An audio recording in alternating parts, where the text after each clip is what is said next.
Welcome back to another video by Motel Coach. Today we're going to be looking at the Accounts tab in GuestPoint PMS or Property Management System. We're going to click on the Accounts tab, and up the top here we've got Overview, Debtors and Non-Residential Accounts. On the initial page we've got a snapshot. We've got the Debtors Summary, we've got the Daily Summary. So this is the posts that have occurred in GuestPoint. On the 16th of October, we've had $25 posted to the bar. This is not a payment, it's a posting. So someone's incurred $25 and we would later need to charge that guest $25 for what they've consumed at the bar. We then come along and we've got Payment Summary. So this shows the payments that we've receipted in GuestPoint. Looking at the Debtors Summary. First, what's a debtor? A debtor is a account that owes money to your motel. It's generally going to be a company that uses you regularly and you've given them payment terms to allow them to pay for their rooms on account after they check out. Let's look at the first company. We've got AOT. You can see they've got a total balance in the debtors summary of $450. This means that AOT owes the Goldmark Inn $450. Moving along, we've got the current tab. The current tab indicates money that is owed to the Goldmark Inn within 0 to 30 days. After the 30-day mark, the money would then move along to the next column. AOT has $450 owing to the Goldmark Inn, and that money has been owed for between 30 days and 60 days. Once it's owed for more than 60 days, it will then move along into the next column, and so forth. For the next column, 90 days, it will then move along to the next column. This is a way for us to track money owed and for how long it has been owed for.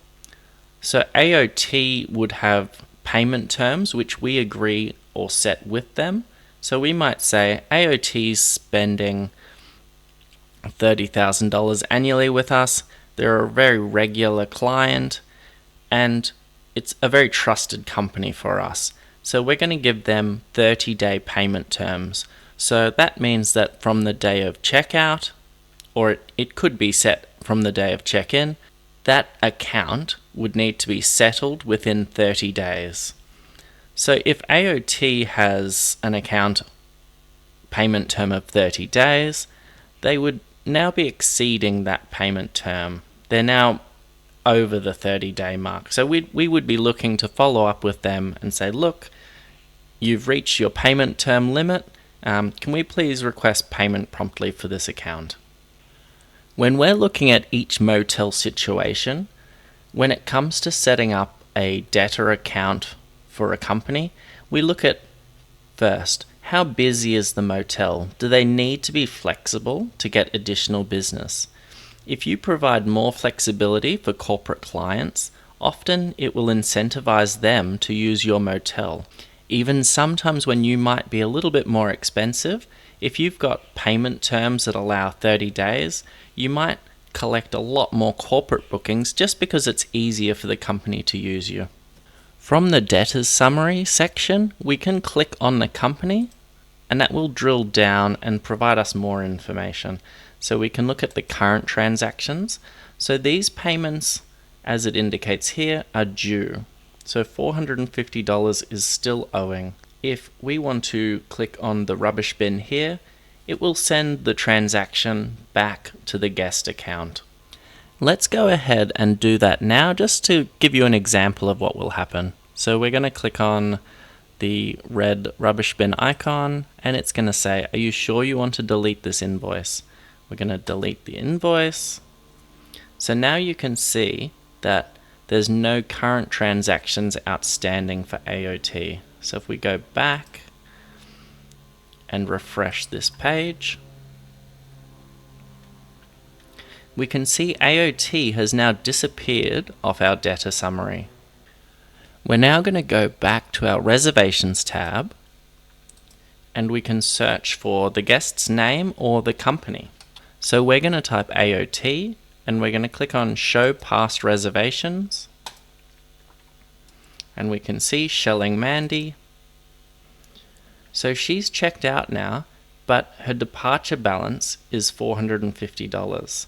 So if we go into her room account, we're going to click on Summary View just to simplify it, and we can see now that she's still got an account balance of $450. We're going to send this back to the debtors now.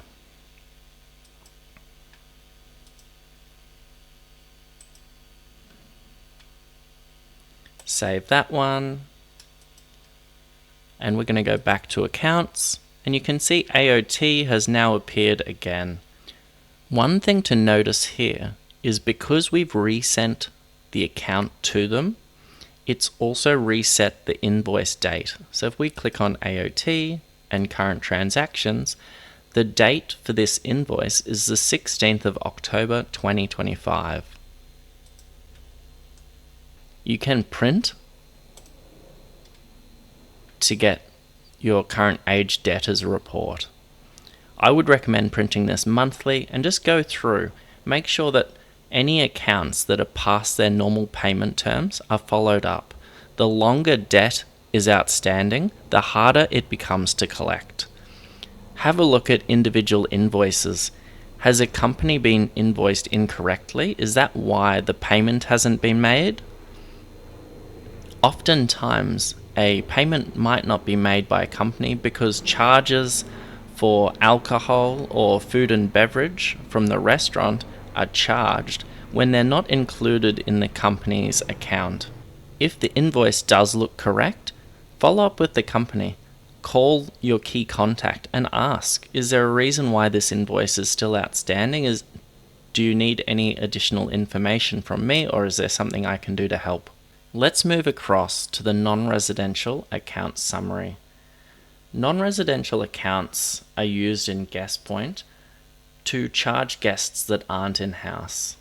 It functions in the same way that a room account does, but the entity or individual does not have a reservation.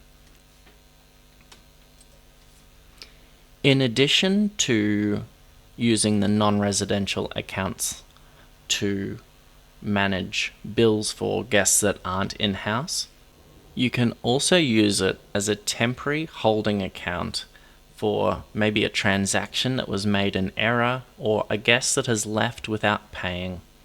Moving to the next section within the accounts, we can click on debtors and we can then search by company, invoice number, or key contact. We're going to type in AOT again, and same thing again with non-residential accounts. We've got the search functionality and we can filter as well.